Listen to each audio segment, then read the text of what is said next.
Ah, Interstellar, a simple, elegant movie about a farmer, his family, a bunch of dust, and a transdimensional interstellar quantum gravitational space travel adventure.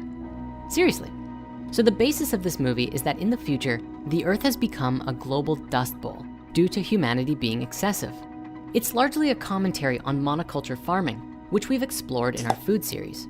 Essentially, by farming the same thing on the same land over and over, you lose the majority of your nutrient base due to lack of plant diversity. You also lose a strong foundational root system, making it easy for winds to pick up and throw dirt for miles and miles. It's like Christmas in July with sand, dust, and sometimes chunks of cardboard. Interstellar begins with this warning. If we continue living the way that we are, this could be our world. So the film introduces us to our main characters, Cooper, or Coop for short, and his daughter Murphy, or Murph. Now, there's an interesting thing in these opening scenes where we see Murph's teacher talking to Coop about his daughter's progress in school. She remarks about how the moon landings were fake, entirely propaganda from the US government in order to fool the Soviets into pouring their resources into a space program so that the Americans could gain an advantage in the war. It's so interesting seeing a Hollywood movie talk about this because of course, if you Google this, there's massive conspiracies today that say the moon landing was fake. Then again, we also have ex-NASA officers and astronauts who publicly have said, basically, yeah, we went up there and met a bunch of aliens and it was so crazy that NASA hid it from the world and we never went back. Now, you can learn more about that in our Sumerian Epic series. Ultimately, you have to decide for yourself on this one. But still, interesting that we see it mentioned in Hollywood. Now, in many storylines today, we see this narrative of the hero's journey, which often begins with a call to adventure. Interstellar features this through strange gravitational anomalies vibrating Morse code patterns in Murph's bedroom, which Coop and Murph translate to be coordinates to a nearby location. They make their way there and find none other than NASA. In this movie, NASA is a driving force of the plot, providing the technology and the plans to execute a journey into a wormhole way out near Saturn. Now, I'm not here to get into the drama and conspiracies against or for NASA, though certainly these exist out on the internet. Curiously, we even find a spiritual lesson about this in the film itself, and we'll come back to that soon. In these scenes, we see the opposing mentality of the many versus the few. Almost everyone in this future world are just concerned with farming. They're focused on survival and just getting enough to make it through to the next season, even though their crops are slowly growing smaller and smaller. The few, on the other hand, such as Coop, exclaim, "We used to be pioneers, explorers, adventurers, not just trying to survive." And this becomes a question we can personally ask ourselves. Are we pushing the boundaries of what we know, or are we just trying to get by in life? So with the discovery of NASA, we learn about this wormhole, a link through the space-time into another galaxy where there might just be a way to save their dying species. And so, Coop, Anne Hathaway, and two other characters who don't make it to the end all get in a rocket ship and blast off into the universe with the intention of saving the human race, bringing with them some unique and friendly robots and a bunch of test tube humans that they plan on growing somewhere. And their intention is that if they can, maybe they can even transport some people to their new homeworld. Perhaps one of the most fundamental hidden spiritual truths of this movie is that the deeper you get into science, into the unknown, into the universe, the more mystical reality gets. We see this with the wormhole itself.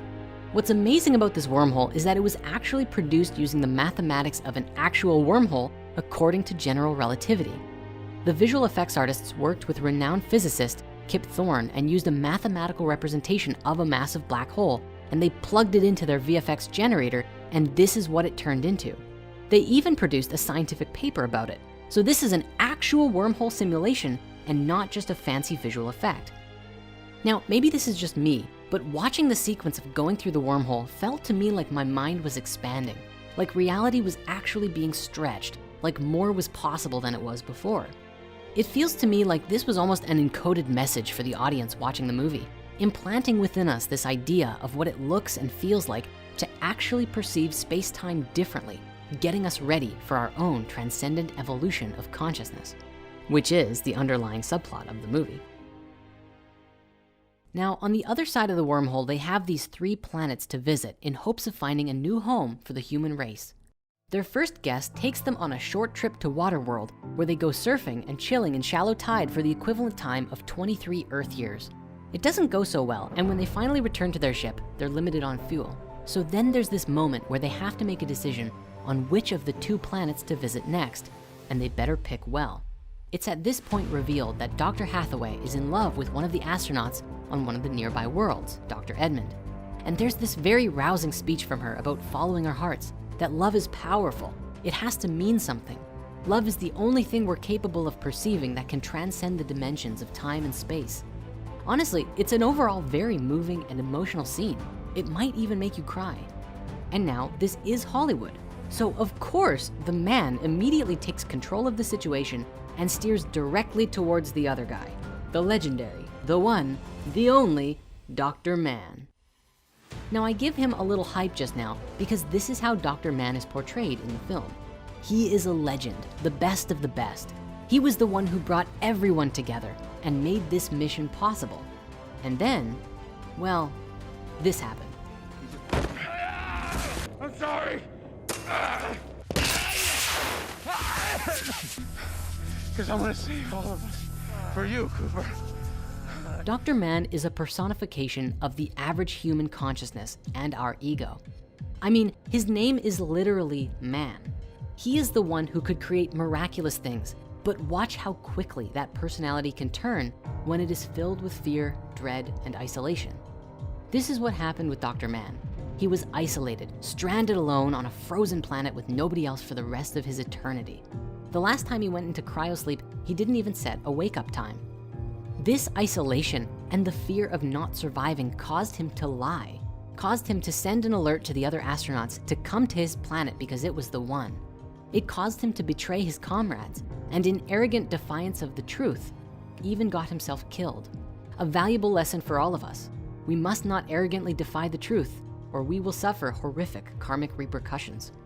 With the power of persistence, determination, and an undying faith in the universe and himself, Coop successfully reconnects his ship to the space dock, even with it exploded and spinning like mad. Herein lies yet another secret lesson.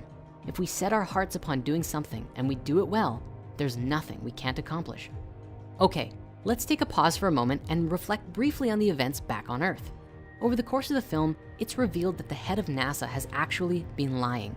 Now an adult, Coop's daughter noticed that it looked like he was doing equations with 2 hands tied behind his back. And then it was revealed that he knew a long time ago that it would be impossible to save the human race by using science to negate gravity and lifting off into a super space station.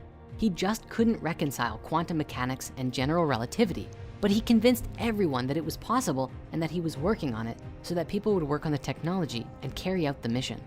This is actually the key to the whole NASA conspiracy thing that we mentioned earlier. Because look, there is some evidence and speculation that NASA is hiding something. But instead of throwing shade, the film reminds us this valuable lesson that even the people who are behind NASA and other giant organizations are just that, people, subject to human desires and emotions, the positive and the negative, and are easily influenced to do things, such as lie or create deceptions out of their own fears and insecurities. The NASA chief in the movie wasn't able to see beyond the solution to his own formula. He couldn't conceive of a quantum interdimensional answer, probably because there was nowhere for him to go and take ayahuasca. And so he fooled everyone in a way that he believed was safe. Jumping back to another galaxy and another timeline, Coop's new plan is to slingshot them around the wormhole and over to their last remaining planet, where maybe they've got a shot at growing some new humans. In the process, Coop sacrifices their robot and then himself in order to make this happen. Truly, this was a scene of tremendous bravery and courage, to let oneself die in order to save their species. And this is where Interstellar becomes a mystery school for us all. Cooper falls into a massive sphere inside the black hole, and then it becomes these tunnels of lines, revealed to be pockets of time. On the other side of the lines is his daughter's bookshelf, where he connects through his radio with Tars, his robot buddy, also trapped inside the wormhole, who explains that he is inside a 3-dimensional manifestation of a 5th-dimensional timeline. It's time represented as a physical dimension, and Cooper is able to manipulate gravity from inside this time matrix because gravity is the only thing besides love that can go forwards and backwards in time. Cooper realizes that the gravitational anomalies that he saw at the beginning of the movie were him all along. giving himself messages from the future. He realized that the whole time, all of the astronauts have been thinking, wow, it was them who have been helping us all along, alluding to some higher dimensional alien species. But truly, that them was us. It was the evolved human consciousness who became fifth dimensional beings through conscious evolution and sent gravitational anomalies through time in order to help humanity evolve in the first place. What's especially amazing about this is that that's exactly what the channeler Bashar has been saying in his channelings for years. That who he is channeling is himself from the future who, along with the rest of humanity, has evolved to a higher consciousness, and he's sending back information from the future about human evolution and how to make it happen. Now, here's a fun question that the movie doesn't actually get into, or maybe it does secretly. Why did the wormhole bring him there? Why that moment in time? Why the other side of his daughter's bookshelf? Well, in the bigger picture of the story, it's obviously because his daughter was the genius who could actually finish the mission and get quantum gravity liftoff to the Earth tech and save humanity. However, that's only half of the answer. The other half is because of something Dr. Mann said. He said, when you're about to die, you push a little farther to connect with your family and live longer. The reason he went to the bookshelf was probably just as much because that's what his subconscious manifested for him, because his loved ones were what he wanted most in life. Almost all of his driving actions in the film were because of his love for his children, embodying the true spirit of the word husbandry, the original meaning of which speaks to the nurturing and supporting of everything around the masculine father energy. The film asks us, what is it we truly care most about in our heart of hearts? And to dig deeper into ourselves to find what lights us up on the inside. And so Cooper transmits the quantum data to his daughter through time using Morse code, and then he disappears into the void and wakes up in a hospital bed. A very long time has passed since he first left home, and his daughter is now an old woman on her deathbed.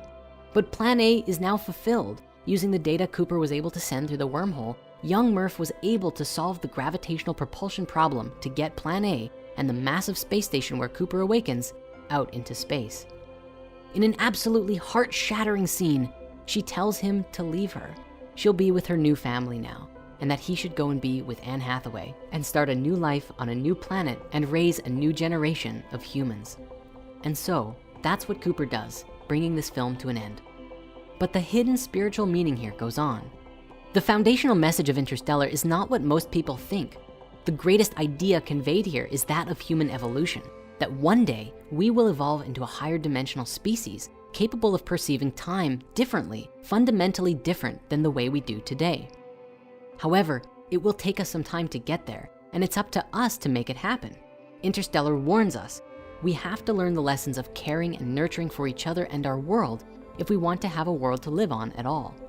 We very well could destroy ourselves with our greed and excess. In other words, we've got to check ourselves before we wreck ourselves. One thing Interstellar does to make us feel this message is to take us through large jumps in time. After Coop's relatively short visit to the water planet, where he's there for only several hours, the audience and Coop both see their astronaut comrade and young Murph age by 23 years. After he emerges from the black hole at the end of the film, his daughter is an elderly woman.